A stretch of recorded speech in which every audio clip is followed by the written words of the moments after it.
Hello, I'm Gemma, I'm 37. In February 2017, I was diagnosed with stage 3 inflammatory breast cancer. I had all the scans that go with a diagnosis, and a bone scan did show that there was something on my spine. But after the team had looked through the scans, they decided they thought it was benign. So this was kind of put on a back burner and forgotten about, and we cracked on with the treatment, which was chemotherapy, surgery, radiotherapy, and then a year of Herceptin targeted therapy because I'm HER2 positive. Just before the end of my Herceptin, I was literally, I think I had one injection left. They decided that just before I was discharged, I would be sent for a follow-up scan just to check on the spine abnormality that they'd found at the start. I wasn't overly worried because a professional tells you they think something's benign, then, you know, didn't know a lot about breast cancer then, didn't know anything about cancer at all, really. So I took what they said as positive and carried on. So I went for the scan, got a phone call to say I needed a clearer picture, an MRI of the spine, because things had changed and they were now questioning whether it was actually benign. Went for an MRI. This was inconclusive, so they sent me for a bone biopsy. So off I went for the bone biopsy, starting to get a little bit worried now. And lo and behold, I was called back a week later and told that actually the abnormality, I can't speak, abnormality that was found in my spine was secondary breast cancer. So I actually had 2 lesions in my spine, and these were treated with CyberKnife, so targeted therapy to the spine.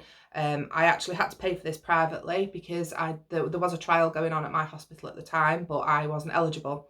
My oncologist thought that CyberKnife, even though he did offer me standard radiotherapy, he did feel that CyberKnife, because they were so small and the rest of my body was clear, was the best way forward. So my friends and family got together and fundraised, and off I went to London, and I had CyberKnife on those 2 lesions. I have been on Herceptin, letrozole, Zoladex and denosumab ever since my secondary diagnosis, which was March 2018. And touch wood, everything has stopped stable. But unfortunately, 6 weeks ago, I had a brain MRI because I'd been having some weird symptoms. I'd got like a lot of tingling over the bridge of my nose, and I hadn't really got headaches, but a pressure feeling on my forehead, and I just knew something wasn't right. I had actually read on the Met Up UK website that half of HER2 breast cancer sufferers will go on to get brain mets, stage 4. People will get brain mets, and I thought, ooh. So I did ask for a brain scan, and I was told there and then in the MRI department, not to drive because they'd found 2 abnormalities in my brain, and they were pretty certain that they were secondary breast cancer lesions. So I was on my own in the MRI department because of COVID restrictions. My husband was in the car. I was sat in tears. I got this mask on. I was just a mess. It was horrible. So yeah, now 3 weeks ago, I've had SRS to my brain, targeted therapy, stereotactic radiosurgery. The staff were amazing. Everything, it's been really good. It was found quick. It's been acted upon and treated quick. I can't say anything against that. It's really been very good at the Christie. But also it's changed my perspective on everything, really, because I've gone from being bone only, which I'd got all these wonderful ideas that I'd live years and years and years, and now the brain is involved, which I know, I do talk to a lot of people on support groups, and I know people can live with brain mets for a few years, but yeah, it's kind of taken that positivity away, and I'm finding it really hard to grab it back, if I'm being honest. I'm hopeful I will, but it's been a real, it's just been awful, to be honest. I think the biggest thing from breast cancer, perhaps not the biggest thing, but one for me, is it's changed the way I've looked. And that might sound really vain, but if you look at me now, I've got a moon face, and this is because I'm on steroids at the moment. which obviously they make you balloon up and under here. I'm not me. This is not me. I don't look like me.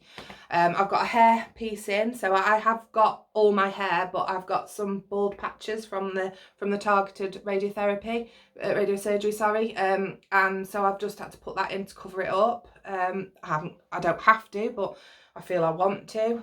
I hate the way I look. I just do, and that's really been tough, because I want to take pictures and make memories and go out and do things, which COVID is having a massive effect on. But you know, I don't want to take, sounds really silly, I don't want to take selfies with the kids, and it's just been our wedding anniversary, mine and my husband's, and I didn't want to take pictures. He was like, come on, and I didn't want to, because I just don't feel like me. So you know, that's been hard. The hardest thing obviously is my children. I've got 2 daughters, 10 and 8. I want to be here. Of course I want to be here for them. Every year I make milestones. Every year I've made those milestones. Now I'm not so sure. My next milestone is next September. I want to see my oldest go to secondary school.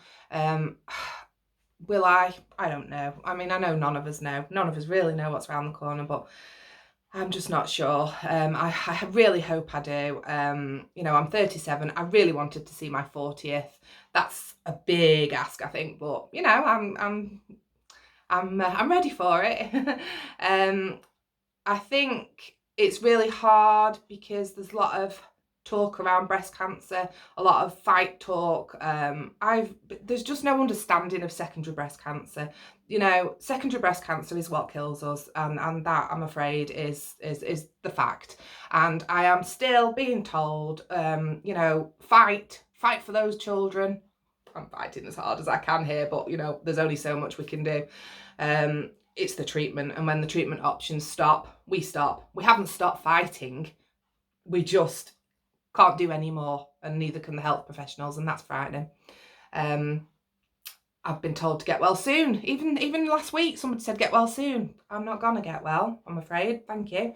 You know, but anyway, still busy living with Mets. I do a lot of different things that I probably wouldn't have done. So, you know, I've been on cruises with the children. We went on a Christmas cruise last year, and we've had some wonderful times. We've made some beautiful memories, but I just want to keep making more. So, you know, I just want the research and the awareness and everything like that just to be stepped up a gear, you know, and help us try and live with this disease.